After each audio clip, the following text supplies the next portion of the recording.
Wake up.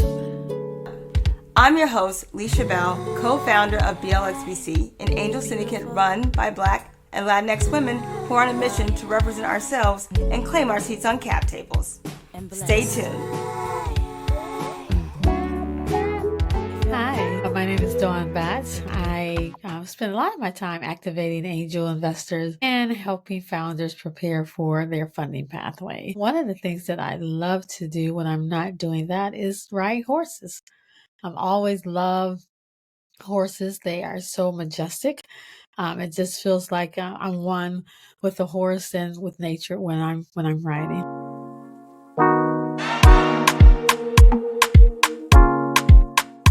If Pay Me in Equity was a person, it would look like Leisha Bell. The queen of deal flow and dishing venture dollars is known in part for the brains behind the $535 million PayPal fund that was generously distributed to the Black and Brown owned businesses subsequent to the George Floyd hearings. Her extensive background as a capital allocator, aka Tech Money Spenderella, includes Pipeline Angels, BLXVC, Black Girl Ventures, Pharrell's Black Ambition Fund, and Women of Color Capital Collective. And that's just a snippet of what she brings to her current role as a change maker for PayPal Ventures. Leisha Bell is the co-founder of BLXVC, an angel syndicate of moms mobilizing money for Black and Brown women entrepreneurs. She is the prior deal flow lead for Pipeline Angels, a network of women and femmes. And currently, she leads the Economic Opportunity Fund at PayPal Ventures. For more details, go to www.leishabell.com. Hello, and welcome to another episode of Sisters with Ventures, the show where we amplify women of color in angel investing and venture capital. And today we have a very special guest, Dawn Batts, all the way from Detroit. Give it up. Hi, how are you, Leisha? I'm good. I'm so excited to finally get you on the show. Don put me through a lot to get on the show. I had to do a survey about Black angels, had to go speak at the summit, do a live show. So this is her IOU. But Don is such a force in angel investing and really just advocacy of getting more Black angels into the space. And so I would love to learn about your story, your background, your inspirations. So why don't you tell us a little bit about your origin? Who are you? Oh, no, we can talk all day about that. Now, who I am as a person, I grew up in Detroit. I was born and raised in Detroit, still stay in that area. Detroit is a very special place, as you know, Yeah, from only visiting, but your own connection to Detroit. yeah. So, we like our city, and we just like to promote what we're doing there. Um, went to public schools there. Grew up in probably a typical middle class family. And then decided to, well, actually, my mother gave me a choice. She said, you can work, you can go to college, or you can go serve in the service. And at that time, I thought going to school was probably the best bet for me. So decided to go to college and have not looked back since then. And decided I got undergrad degree in accounting and also did some work in the Ross School of Business, with my MBA. And then later in life, decided to go back to school to get my doctorates in anthropology. Oh, that's interesting. What did you learn in anthropology? Most people think Indiana Jones, of course, but it was fascinating because anthropology helped you think about how people make sense out of their lives. And when I was in business, love business, but also realized I had an interest in understanding how people move, how they make decisions, how, even within a company, how they function, and really start looking into different ways to understand that. Typically, in business, that means org development, organizational development, where you're looking at how people or what boxes they fit in, if you will, or marketing. How do we sell? And I was interested in a deeper understanding, and a friend of mine convinced me to go back to school and study anthropology. I had never had an anthropology course at that time. That's pretty interesting. Now, when did you decide that you wanted to be an angel investor? That's a hard question because there's the decision to be an angel investor, and then there's the identity in some ways, as of being an angel investor. And had thought about angel investing. I didn't hear about it when I was a kid. I had never heard of angel investing or venture capital. Um, but later, probably after business school, I started hearing about a different way to invest, but still knew nothing about it. I think I started doing family and friends before I knew that that could be called anything. It was just helping folks out. And then later learned, oh, yeah, I was doing some of this. And it wasn't until maybe about, I don't know, 18 years ago where it became, this is something that people can do. Um, we still did not truly understand what it meant. I think a lot of times people conflate venture capital and angel investing, so trying to decouple that and understand what is it, how do you do it?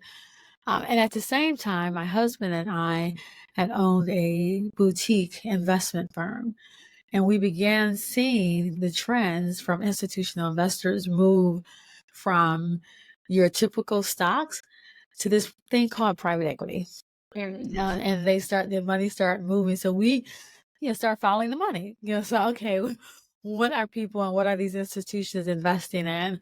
And that's when we start making the decision to build out the portfolio. And I think like some, you start with your stocks, mutual funds, Yeah. and then you go to real estate, which is another key asset class. Yep. And then it was more of a natural progression to start looking into an alternative asset class. And how much exposure did you have to, and we differentiate PE from VC.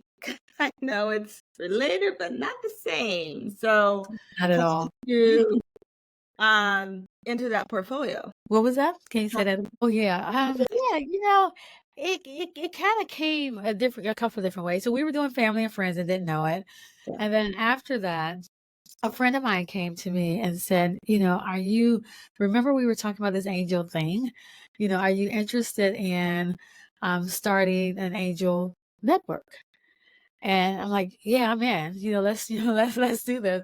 So we just started doing a lot of research around what is an angel network, and that's when we started really distinguishing not only PE venture capital, but even within angel, you have angel. People are doing it as individuals, they're doing it as groups, networks. Those are all different ways in which you can participate.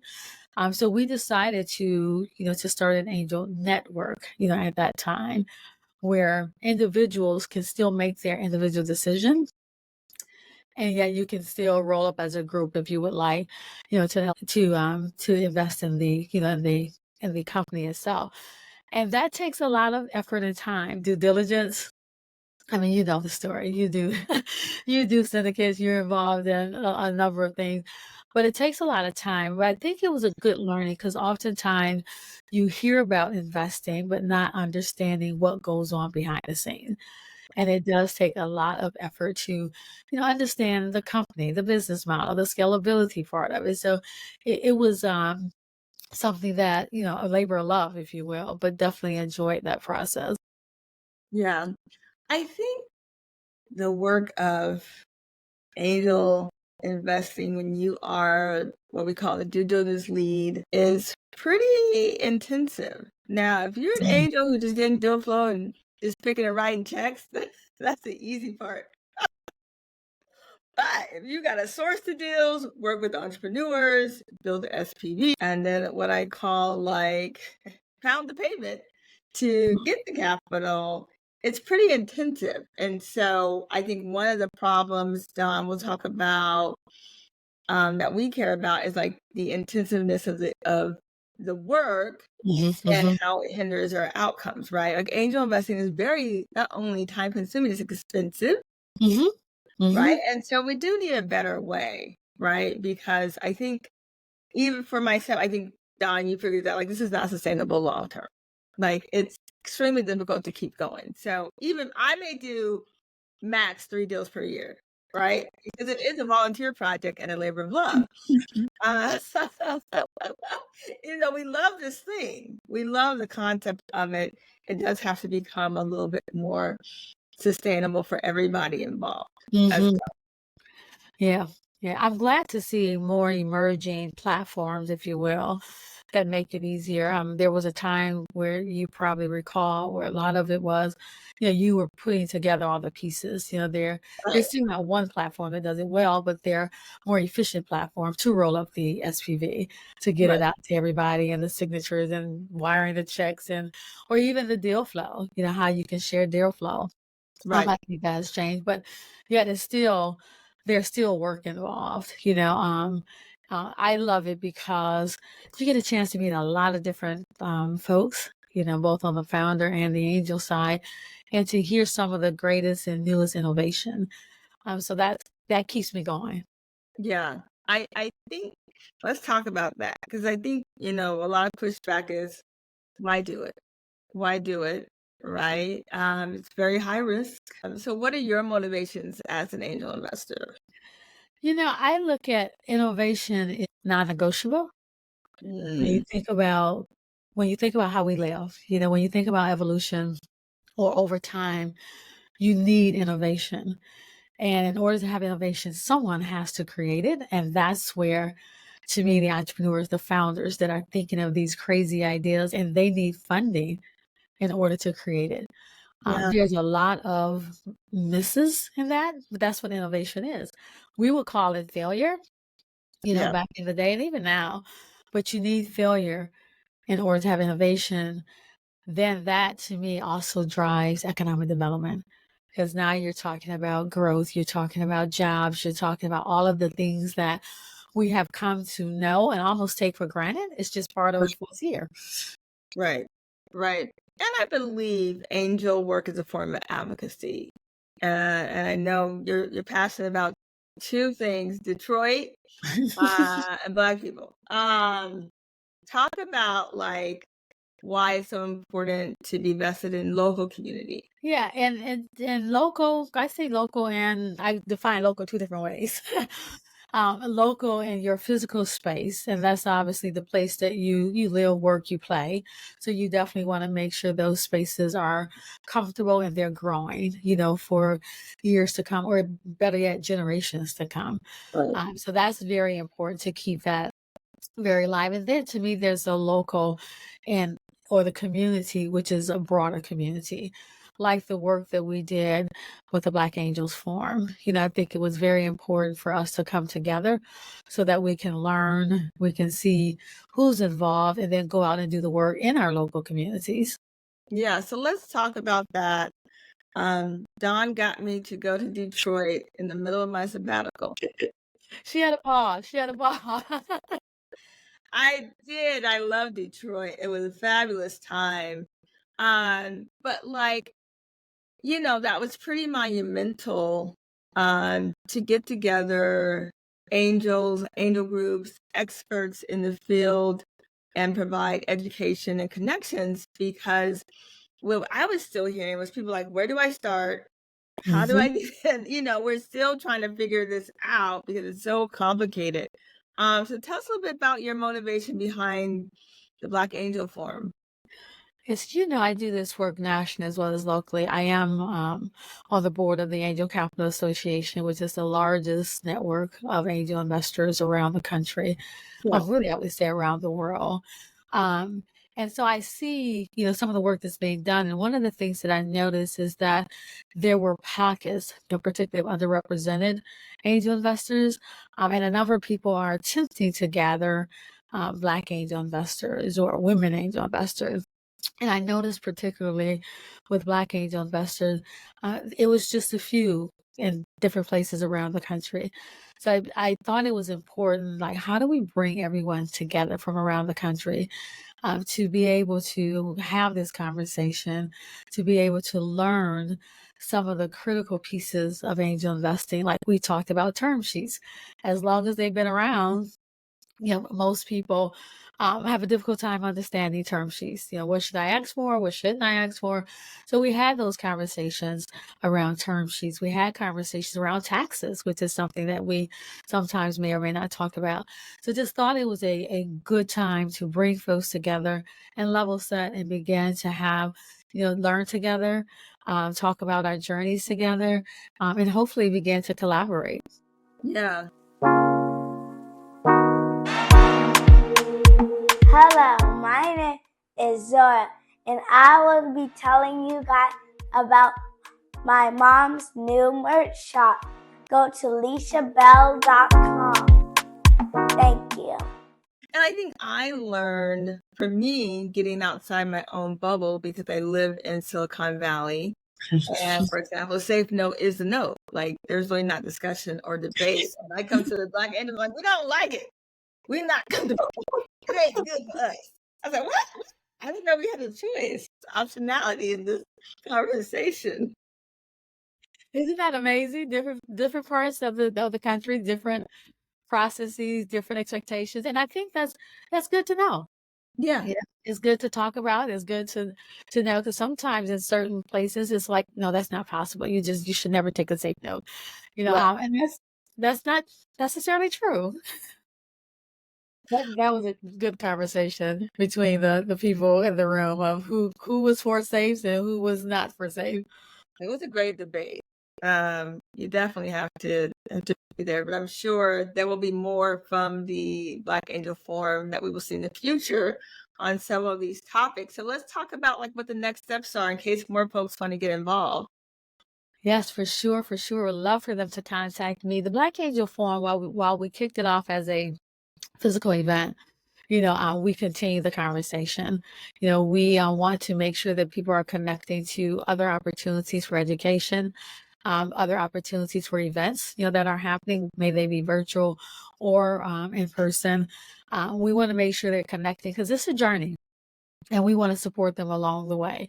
And we'll get together in between. We have some meetups in different places, where we have some action groups they're going to kick off in the next month. Because at the forum, people talked about what resources they need. So we're planning to take all of that information and begin to work on that between now and the next in-person forum. Oh, that's great. That's great. Well, we all need to get engaged and get involved and recommit to really bringing support for entrepreneurs so that they can do what they do best, is build and create. So why don't you tell us about just your other motivations? I think you have a few things brewing. I don't know if you want to share about that, but where do we go from here? What's next on the horizon? You sound like you have something in mind. I have lots in mind, but you might have to tell me which one you're talking about. I think that the big piece here is continuing the conversation, is getting people active. As you know, we're on Slack now, so that we can continue, talking, gathering folks. So that's a big one. At some point, we are looking at, how do we begin to, well, I'm also doing the research project, and that project is intended to understand journey so we can create pathways. So we are interviewing Black women angel investors and Black women founders who've reached $1 million in ARR so that we can understand their journeys a little bit better. And I think we will continue to do that type of work. The whole idea is, how do we build pathways? How do we get more folks on pathways?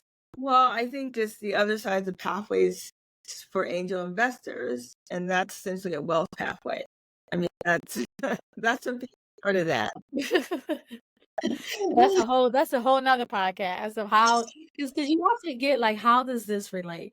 So you hear wealth generation and closing the wealth gap is often it's talked about a lot, but we have to unpack that. What do we mean? Right. And what we know for sure when we look at the numbers and the data and the research, we do know that equity positions are ways to build wealth.